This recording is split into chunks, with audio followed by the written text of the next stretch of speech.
Oi, oi, tudo bem com você? Como você já sabe, eu sou a professora Clígis Aragão e o meu sinal na comunidade surda é: seja bem-vindo ao projeto Aprender Além da Escola do Centro de Mídias e Tecnologias Educacionais da CEMED Manaus. Hoje vamos ler, com mediação do professor, leitura compartilhada, textos que circulam em meios impressos na nossa aula de língua portuguesa.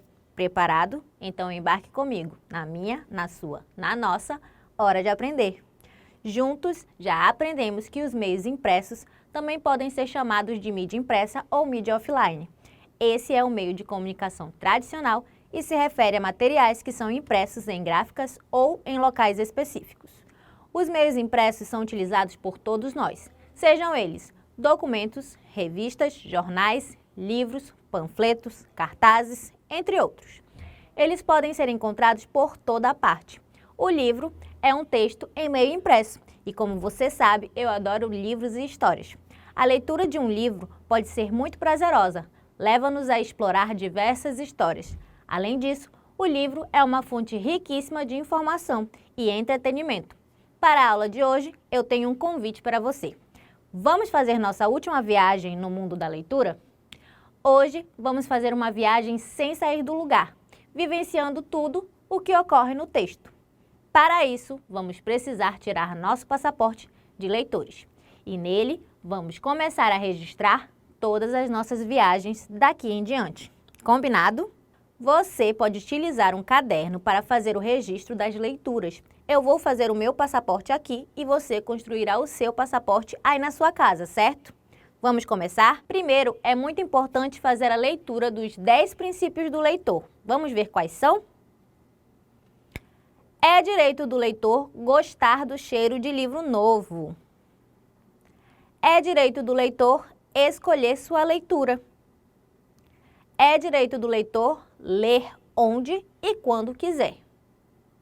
É direito do leitor ler e reler o mesmo livro quantas vezes quiser. É direito do leitor finalizar uma leitura antes da hora, se o livro não lhe agradar. É direito do leitor recontar a história do livro para os seus amigos. É direito do leitor apreciar as ilustrações. É direito do leitor ficar triste quando a leitura terminar. É direito do leitor indicar seus livros favoritos para pessoas conhecidas e desconhecidas. É direito do leitor achar o livro melhor que o filme. Agora sim, estamos cientes de todos os direitos do leitor e eu concordo com todos. Vou colocar a minha foto e preencher meus dados de viajante. Aqui, vou colocar os meus dados e você coloca os seus aí na sua casa, tudo bem? Primeiro é o sobrenome. O meu sobrenome é Aragão. Vou colocar aí, olha só que legal, né? O meu nome, Clígis. Data de nascimento. E nacionalidade. Muito bem, olha só, preenchi tudinho, né? Na próxima página do passaporte, vamos registrar por onde viajamos, mas nós ainda não fizemos nossa viagem hoje, né? Então, estamos prontos para viajar. Nossa primeira viagem registrada no nosso passaporte será Sai da Frente, Senhor Montanha, da autora Francesca Sana, editora Mil Caraminholas. Essa é a capa do livro. Será que só pela capa você consegue imaginar o que vai acontecer nessa história? Observe a capa. O que você está vendo nela? É uma linda paisagem, não é mesmo? Vamos descobrir o que vai acontecer? O Senhor Montanha adora quando as pessoas sobem nas suas costas, faz até cosquinha. Às vezes, elas ficam sentadas lá nas alturas ou em suas descidas. Algumas tocam melodias esquisitas e instrumentos mais esquisitos ainda.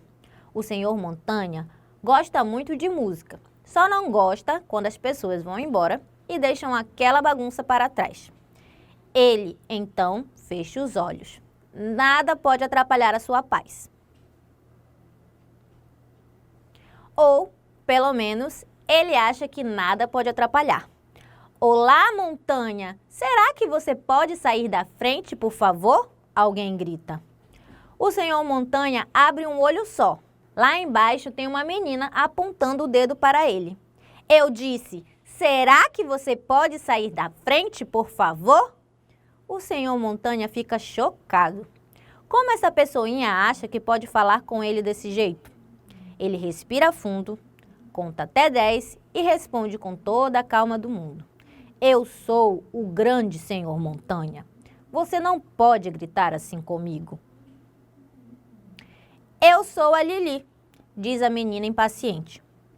Todo dia eu acordo e vejo essa sua cara de pedra. É só você, o tempo todo, na janela. Eu quero muito ver o que tem atrás de você. Eu sou uma montanha, não posso me mover. Você pode passar por cima de mim agora. Pare de me incomodar, murmurou o senhor Montanha. Mas aquilo só deixou Lili mais zangada e nervosa. Eu sou uma criança, eu não posso passar por cima de você. E mesmo que eu pudesse, não ia querer, tá? Agora sai da frente. Já chega, pensa o senhor Montanha. Rapidamente, ele recolhe todas as nuvens que flutuam sobre sua cabeça. E as aperta com força. Logo começa a chover no vilarejo, ao pé do senhor Montanha. Caem raios e trovões e Lili acaba sumindo dentro de casa. Mas ela só foi buscar sua capa de chuva. Lili sai dançando pelas poças d'água e cantando. Obrigada, senhor Montanha, por esse tempinho molhado. Mas será que dá para sair da frente agora? O senhor Montanha, pouco a pouco, vai ficando irritado. Ele inspira todo o ar que consegue até encher sua grande barriga de montanha. Então, ele sopra com toda a força sobre o vilarejo. Todas as árvores se dobram com o vendaval. Obrigada por esse tempinho fresco, senhor Montanha, grita Lili. Agora você vai sair da frente, né? Como posso fazer essa pessoinha irritante entender que ela precisa parar de me aborrecer? Pensa o senhor Montanha. Ele então recolhe a neve eterna de seus ombros e a derruba sobre o vilarejo. Yupi! Neve! Comemora Lili. Obrigada, senhor Montanha. Agora dá para sair da frente de uma vez? O senhor Montanha está cansado. Ele tem uma última ideia para que Lili o deixe em paz. Ele pega a menina com sua mão pedregosa e a levanta. O que você está fazendo? Pergunta Lili. Já já você vai ver, suspira o senhor Montanha. Ele coloca Lili bem no topo de sua cabeça. Pronto. Está satisfeita agora? Oh! Lili fica surpresa. Como as casas ficam pequeninas. Finalmente, você me deixou ver o outro lado, senhor Montanha. Dá para ver uma cidade ali embaixo e até o mar mais adiante. Consigo ver tão longe que parece não ter fim. Lili fica sentada por um bom tempo na cabeça do senhor Montanha, olhando a paisagem. Ela inventa nomes para as colinas e imagina como seria visitar os vilarejos e as cidades. A partir daquele dia, Lili decide aprender a escalar. O senhor Montanha sempre fica de olho para que ela não caia. Mas, uma hora, Lili consegue chegar ao topo sozinha. O senhor Montanha está feliz com Lili escalando suas costas e contente que ela tenha parado de gritar com ele.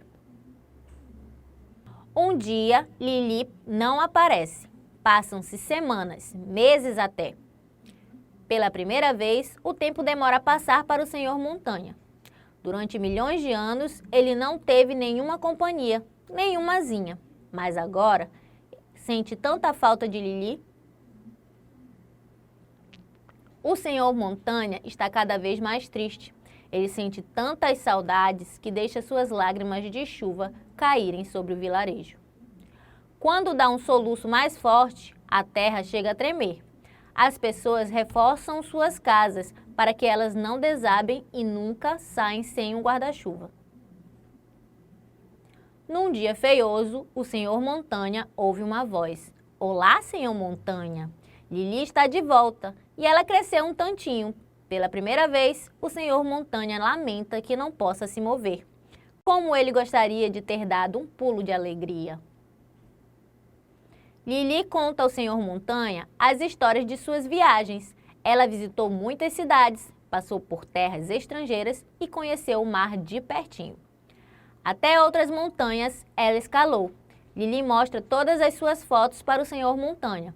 Assim, ele também consegue ver o mundo pelos olhos dela. As visitas de Lili ao Senhor Montanha continuam acontecendo. Ele fica tão feliz que o tempo no vilarejo anda uma maravilha. O Senhor Montanha tem milhões de anos. Ele não pode se mover e tudo bem. Gostou da história? Vamos registrar no nosso passaporte os dados da nossa viagem? Vamos lá? Viagens realizadas. Título. Qual era o título do livro? Você se lembra? Sai da frente, Senhor Montanha. Autor ou autora? No caso, era autora, né? Você se lembra o nome dela? Francesca Sanna. Editora. Você lembra a editora do livro? Mil Caraminholas. Avaliação em estrelas. Aqui a gente vai colorir as estrelas de acordo com a qualidade do livro. Se eu gostei muito, eu vou preencher todas. Se eu não gostei tanto, eu preencho uma ou nenhuma. Eu gostei muito dessa história, então 5 estrelas. Muito bem, viagem concluída e o nosso passaporte está carimbado. Vamos fazer a interpretação da história que acabamos de ler? Primeira pergunta. Como o Senhor Montanha se sentiu quando Lili grita com ele? Você se lembra como foi que ele se sentiu? Ele ficou chocado. Isso mesmo. Vamos ver a segunda pergunta. Por que o Senhor Montanha não pode sair da frente? Você se lembra, você sabe por que ele não pode sair da frente? Porque ele é uma montanha e montanhas não se movem. Muito bem. Vamos ver a terceira pergunta. Qual foi a última ideia do Senhor Montanha para Lili deixá-lo em paz? Colocar Lili no topo de sua cabeça. Isso mesmo. Vamos ver a quarta pergunta. Como Lili se sentiu quando foi colocada no topo da montanha? E aí, você sabe? Lili se sentiu surpresa. Muito bem. Vamos ver a última pergunta. Lili passou um tempo sem visitar o Senhor Montanha e ele ficou triste. Por que Lili havia sumido? E aí, você se lembra o que foi que aconteceu que ela sumiu? Lili estava viajando. Muito bem. Toda essa história de ficar falando em viagem, passaporte e montanha me deu uma ideia. Resolvi pesquisar as regiões de serra ou regiões montanhosas do Brasil e achei alguns exemplos para mostrar para você. Vamos ver? Monte Roraima. Uma pedra gigante e quadrada no meio do nada e, ainda por cima, repleta de quedas de água que dão à paisagem um aspecto de paraíso perdido. O Monte Roraima é um monte em forma de mesa, bastante característico da região das Guianas.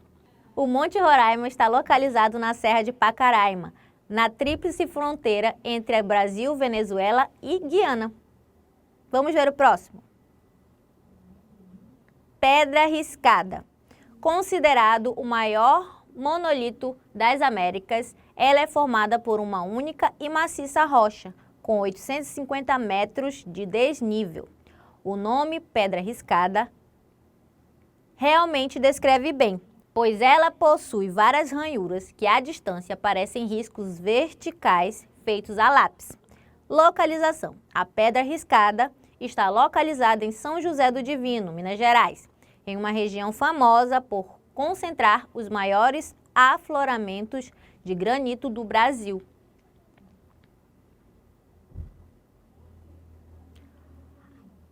Pedra do Céu. A formação rochosa está na cidade de Guaratinga e tem um cenário muito incomum devido à presença de inúmeras formações rochosas, tais como a Pedra do Topete e a Pedra do Oratório. Localização. A Pedra do Céu está localizada na cidade de Guaratinga, Bahia, nas proximidades da Fazenda Duas Barras. Morrão, Chapada Diamantina.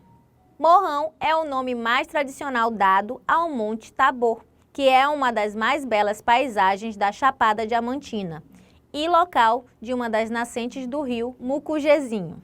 Localização. O Morrão está localizado dentro do Parque Nacional da Chapada Diamantina, que abrange o território de mais de 28 cidades da região.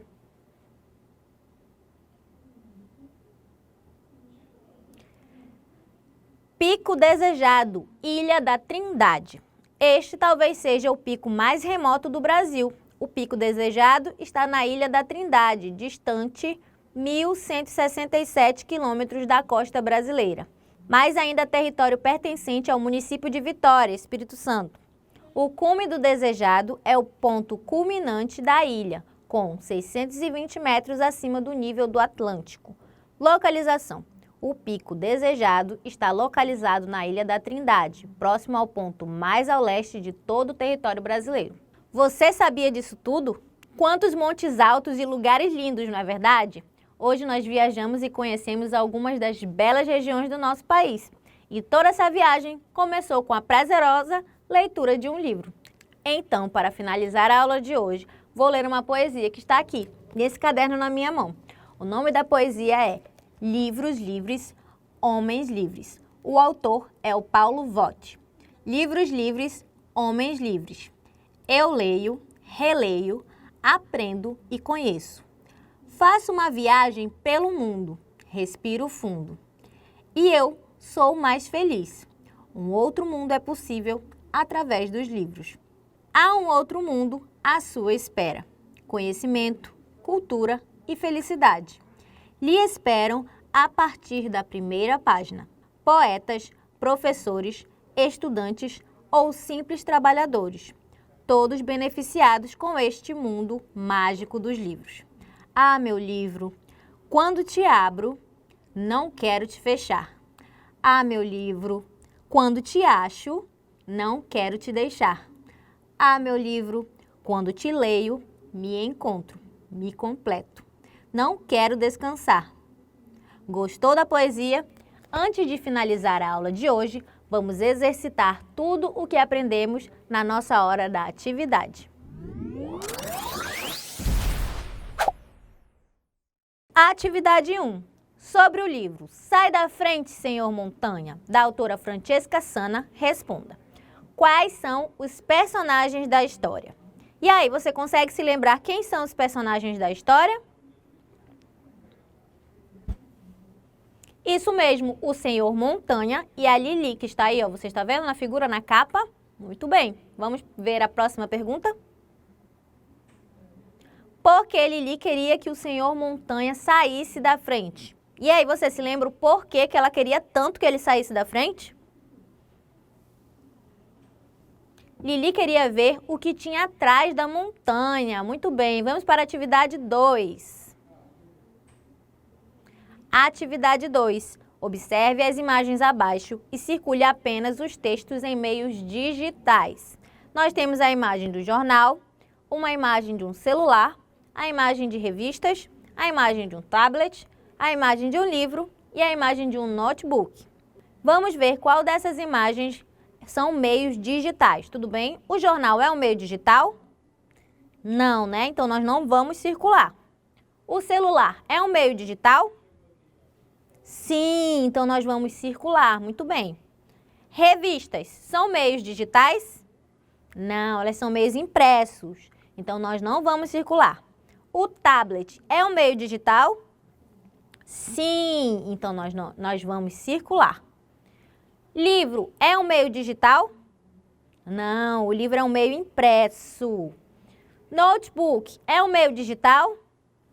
Sim, então nós vamos circular. Muito bem, parabéns. Isso aí, parabéns. Nossa aula está quase chegando ao fim, mas antes de me despedir de você, vamos relembrar o que aprendemos na aula de hoje? Presta muita atenção que chegou a hora da revisão.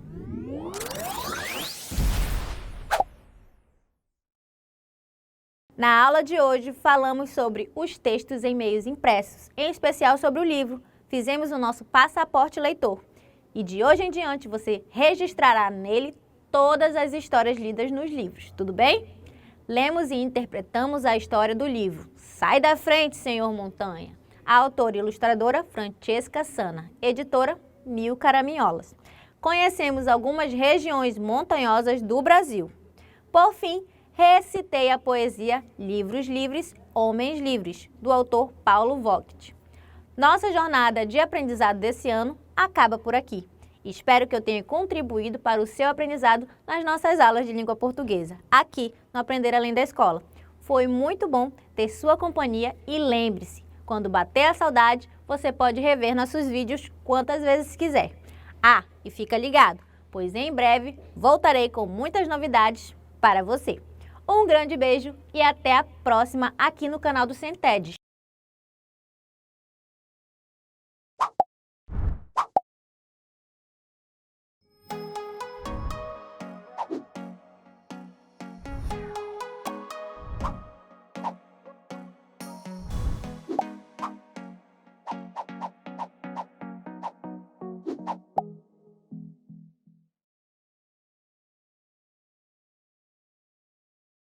Olá, tudo bem com você? Espero que sim! Sou a professora Hanna Benacomaia, meu sinal na comunidade surda é. Seja bem-vindo ao projeto Aprender Além da Escola do Centro de Mídias e Tecnologias Educacionais da CEMED, Manaus. Hoje iremos estudar sobre identificação de regularidade, de sequências e determinação de elementos ausentes em uma sequência. Então, vamos lá para a nossa hora de aprender. Hoje iremos começar nossa aula de uma maneira diferente. Vamos começar com uma história. Mas você deve estar pensando, que estranho! Mas essa era a aula de matemática. Como o professor está falando que vai contar uma história? Pois é, mas a nossa aula de hoje vai iniciar com uma historinha. E o nome dela é A Fila dos Números. E essa história foi inspirada na autora Grace Amorim. Vamos lá começar. Em uma escola, havia uma classe com 9 alunos, mas esses alunos eram diferentes. Eles não eram pessoas, e sim números. E sua professora também era diferente. Era chamada Professora Zero e amava tudo organizado. Todos os dias, ela organizava sua classe em uma fila antes de iniciar qualquer atividade. Então, pedia que todos se organizassem certinhos, todos virados para frente. E o primeiro da fila era o número 1. Ele era um aluno exemplar e fazia tudo o que sua professora solicitava. Então, ficava direitinho na fila, sem virar para trás para conversar. E após ele, vinha o número 2, que era um aluno muito esperto. Após ele, vinha o número 3. Ele era muito alegre e sempre ia para a fila sorrindo. Depois dele, vinha o número 4, que era um aluno muito inteligente e obediente, como seus colegas 1, 2 e 3, que não viravam para trás. Mas o próximo colega não era que nem seus amigos, ele não se concentrava na fila, ele vivia virando para trás, que era o número 5. E depois dele, vinha o número 6. Ai, ele só queria saber de conversar e ficar virado para trás, para conversar com seu colega 7. Por mais que a professora Zero chamasse a atenção dos números 5 e 6, eles só viviam virados para trás. O número 7 era diferente dos números 5 e 6, pois ficava virado para frente, como sua professora solicitava. Depois dele, vinha o número 8, que também sempre ficava virado para frente. Ele obedecia sua professora. Depois dele, vinha o 9. Ele era atencioso e ficava virado para frente. Assim, a professora organizava a fila de sua classe todos os dias. Olha só como eles estão organizados. E o que você pode observar também? Sim, eles estão organizados em sequência. E aí, Após essa história, você conseguiu entender o que é uma sequência? Ficou claro para você? Caso ainda tenha ficado alguma dúvida, olha só, uma sequência nada mais é do que uma ordem. É uma forma de organização já estabelecida ou que podemos escolher. As sequências podem acontecer por meio de números, objetos ou figuras. Portanto, são várias as possibilidades de sequência que podemos ter. No decorrer dessa aula, vamos precisar da sua atenção para que possa observar e assim conseguir identificar a continuidade entre as sequências para indicar os elementos ausentes nas sequências que teremos. Você já brincou de quebra-cabeça? Sim, eu também. E eu amo brincar de quebra-cabeça. Ele é um jogo que desperta muito o meu interesse. Olha só, ganhei de presente no meu aniversário uma coleção com 3 jogos de quebra-cabeça. E eles são divididos em 3 níveis: o nível fácil, o nível intermediário e o nível difícil. Então, eu vou precisar da sua ajuda. Vamos lá montar o primeiro quebra-cabeça. Olha só, vamos lá começar montando o nosso primeiro quebra-cabeça, que é o de nível fácil. Vamos lá, vou colocando uma, a outra e a outra. E assim montamos o nosso quebra-cabeça de nível fácil.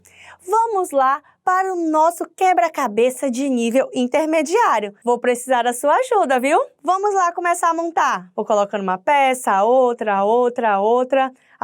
Opa, montei o meu quebra-cabeça de nível intermediário. Vão prestando bem atenção como estão organizados esses quebra-cabeças, hein? Olha só, esse é o de nível difícil. Então, eu vou precisar da sua ajuda, tudo bem? Vamos lá começar. Vamos pegando uma peça, vamos encaixando outra, mais uma aqui, outra ali, outra mais aqui.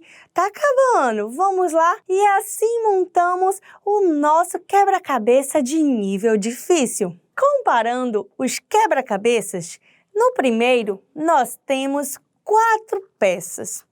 No segundo, nós temos 9 peças. E no terceiro, nós temos 16 peças. Sabe o que eu estava pensando aqui?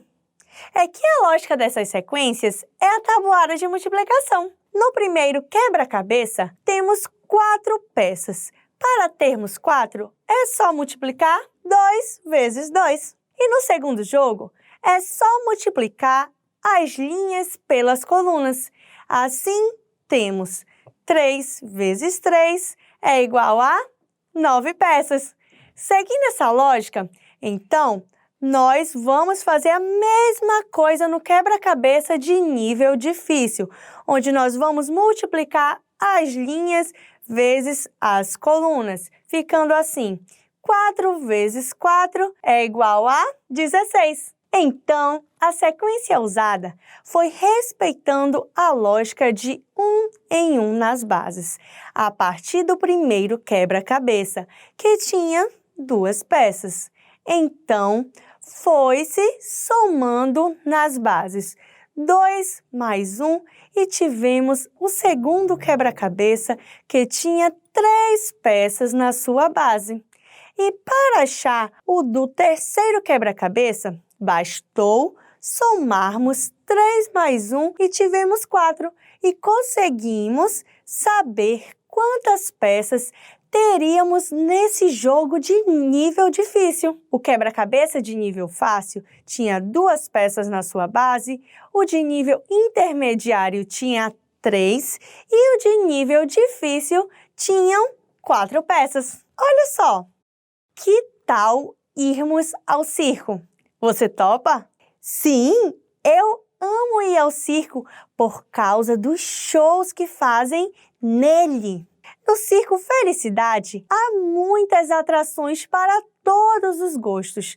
No dia que eu fui ao espetáculo, havia muitas atrações, mas minha prima, quando foi, disse que não havia tantas atrações assim. E quando minha irmã foi, disse que haviam bem poucos personagens no show. Então, ficamos nos perguntando, mas por que será que acontece isso nesse circo? Que estranho!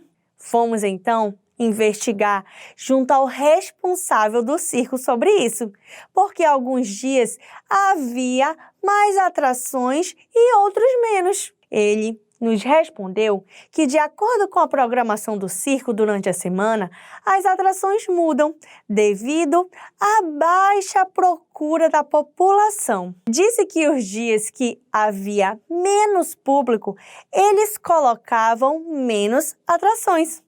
Ficamos muito tristes, pois pagamos o valor normal. Então, fomos até o dono do circo e ele falou que poderíamos assistir outro dia os artistas que ainda não tínhamos visto. Então, conversamos e listamos os shows que não tínhamos visto. Minha prima e minha irmã viram que, seguindo ao que eu tinha assistido, que aquele era o padrão normal dos shows que deveriam ser exibidos. Eu assisti 8 shows, minha prima a 5 e minha irmã a 4. Assim, cada uma tinha assistido a uma quantidade diferente. Então, os shows faltosos foram diferentes. Seguindo o padrão dos shows, minha prima não assistiu a quais? Olha só, presta atenção no padrão. Vamos lá começar então. Ela não assistiu aí ao show do elefante. Ela também não assistiu ao show do palhaço da corda bamba, mas tá faltando mais um aí. Qual é, você sabe? Isso mesmo, ela não assistiu ao show do palhaço cambalhota. Já minha irmã, quais foram os shows que ela não assistiu? Observem o padrão, hein? Isso mesmo, a minha irmã não assistiu ao mágico, também não viu ao do elefante. Estão faltando mais 2 espaços aí. Quais são? Quais serão os shows que ela não assistiu seguindo o padrão de shows? Sim, ela não assistiu ao show do palhaço equilibrista e nem do coelho com balões. Então, olha só, outro dia as meninas foram ao circo e assistiram todos os shows que elas não tinham visto da vez que foram. E assim, ficaram muito felizes e conheceram todas as atrações do circo da cidade. Em uma sala de aula, uma professora, em sua aula de matemática, resolveu lançar um desafio para seus alunos. Observe a imagem a seguir. Ela colocou alguns números na lousa e os separou em 2 linhas, onde estabeleceu um padrão para cada linha. Na primeira linha, ela colocou os números 2, 6 e 8. Porém, olha só, ela deixou alguns espaços sem colocar números. Na segunda linha, ela colocou os números 3, 5 e 7 e deixou também uns espaços em branco. Para preencher esses espaços sem números, basta observar o padrão estabelecido em cada linha. Vamos lá começar com a primeira linha.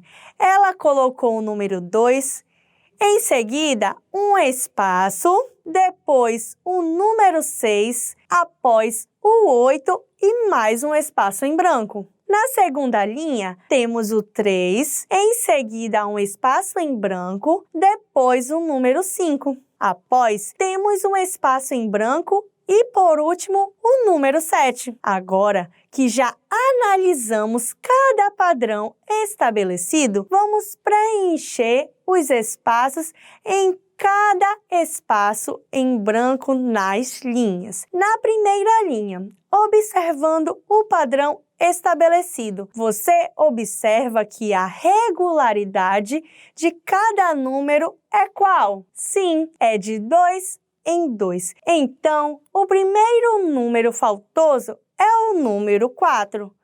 E o outro número é qual? Seguindo esse padrão. Sim, é o número 10. Parabéns! Vamos analisar agora a segunda linha, observando o padrão estabelecido. Você observa que a regularidade em cada número é qual? Sim, é de 1 em 1. Então, o primeiro número faltoso é o número 4 e o outro é o 6. Isso mesmo! Assim, o padrão estabelecido é da primeira linha, que é 2, e o da segunda linha é 1. É importante sabermos identificar a regularidade de sequências e determinação de elementos ausentes na sequência. E aí, gostou? Espero que sim! Agora, querido aluno, chegou a hora de testarmos todos os nossos conhecimentos adquiridos sobre identificação de regularidade de sequências e determinação de elementos ausentes na sequência. Então, vem comigo para a sua hora da atividade!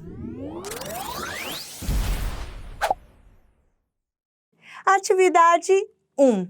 Jeane decidiu diminuir a quantidade de chocolate que ela ingere diariamente, mas vai fazer isso gradativamente.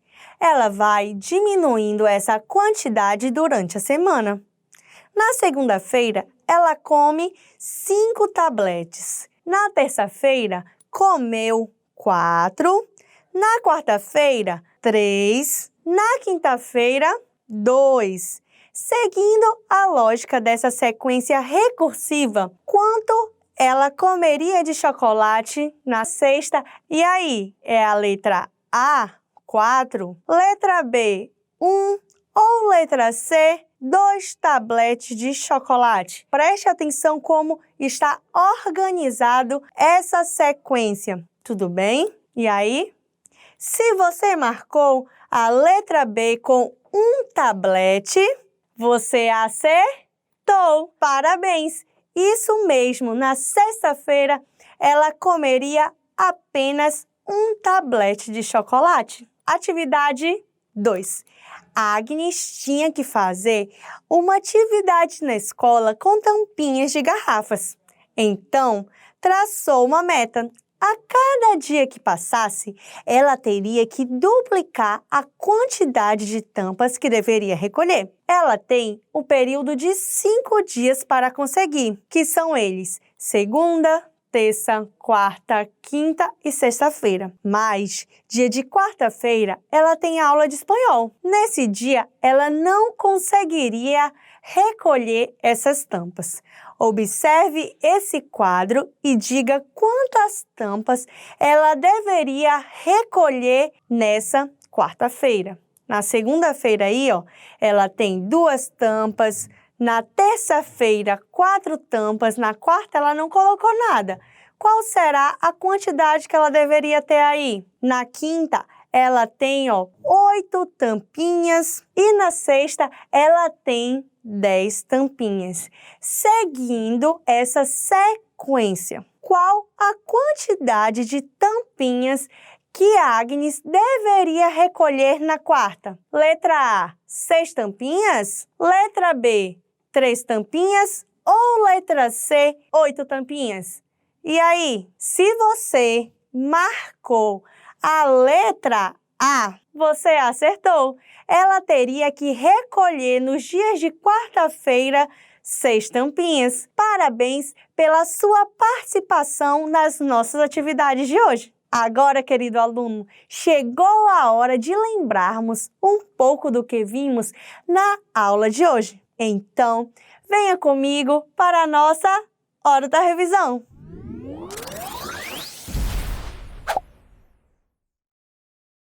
Na matemática, as sequências usadas podem ser de números, objetos, figuras, entre outros, onde são organizados em uma ordem pré-definida, cada elemento que faz parte dessa sequência.